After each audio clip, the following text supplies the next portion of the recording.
Welcome to Lessons from the Days of the Week, Part 2. Today we deal with the day of Monday. Last week we talked about Sunday, Chesed, giving, whole idea of the foundation of existence, being the idea of light and giving and so on. Today we talk about the second day. The second day is an interesting day in a way. It's a challenging day. It's a troubling day in a way. And let's explore this and see what we can learn from this idea. So, take you back to the beginning of Genesis, when the world was created, and we have the 6 days of creation. On the second day, we know that it says that God created light. On the first day, there was heaven and earth, but the earth was submerged in water. Comes the second day, and God makes a division. He says, let there be a heaven, let there be an expanse over the world, and what that will do, that heaven, it will create a division between the water. The water split. The world's atmosphere came into being, and there's what we call the Mayim Tachtonim. There's the water down here. It was still filling the entire world, meaning there wasn't dry land just yet, and therefore there wasn't an opportunity for growth, but it was just still submerged in water. But part of the water that was filling the whole entire existence divided upwards and is found somewhere above the heavens, so to speak. Whatever that means in scientific terms, I'm not sure. But there's the Mayim Elyonim, the supernal waters, and the waters down here. In other words, what God did on the Monday was created division. And this comes out in quite an amazing thing. That if you look at the 6 days of creation in Genesis, every single day there's an expression that God uses to say that he was pleased with what he created. And it's called Ki Tov.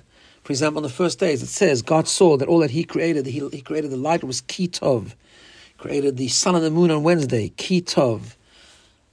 The only day that does not have Ki Tov is Monday. There's no Ki Tov. There's no it was good.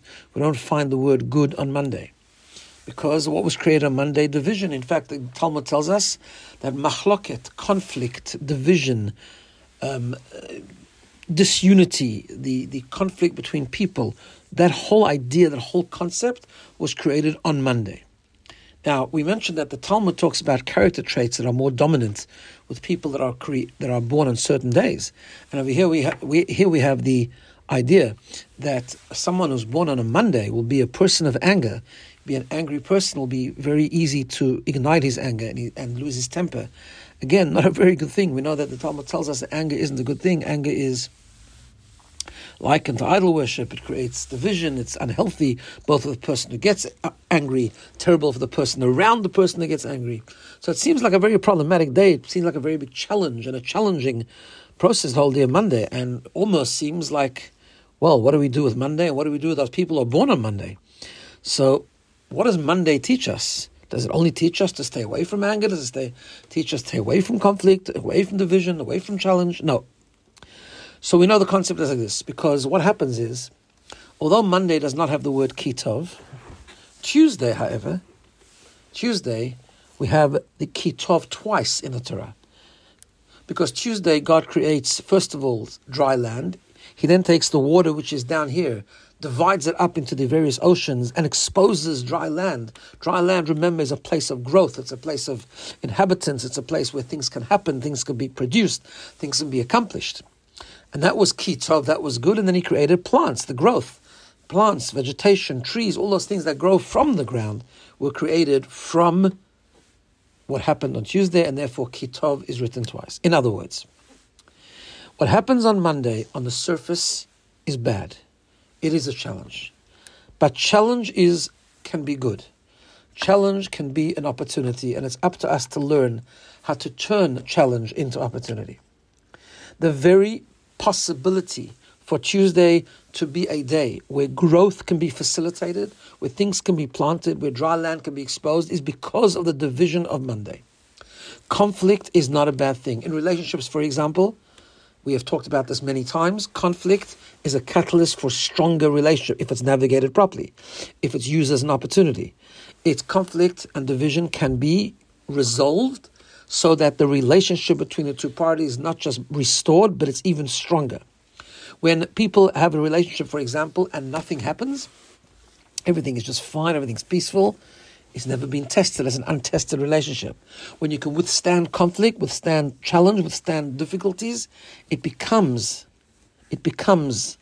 an area of opportunity, and it gives birth to greater strength, to greater depth, to greater opportunity. This fits in also, if we talk about the 7 days of the week corresponding to the 7 emotions. We know the first emotion is chesed and the second one is gevura. And gevura, again, is a complicated personality trait. Gevura often gets a bad rap because gevura often when you say chesed, when you say kindness, people always think about the imagery is generosity, compassion, giving, empathy, all those kind of things. Yeah, it's beautiful. But when you say gevura, strength, somehow it depicts, it symbolizes aggression, violence, rejection, kind of a negative strength. A person who's angry is gevura. And yet we know gevura actually means strength, because from gevura comes discipline, comes self-control. Gevura actually, when it's turned into blessings and it's channeled in the right way, and it's channeled in the way of blessing, actually it could become with tremendous strength, and it can produce blessings that are even greater than the blessings that come from chesed. An example of this is rain. Rain in the Talmud is referred to as gevurot kshamim, the strength of rain. It's called gevura. Why is it called gevura? Surely we know water is normally chesed. We know that rain is a tremendous blessing. Why is it called gevura?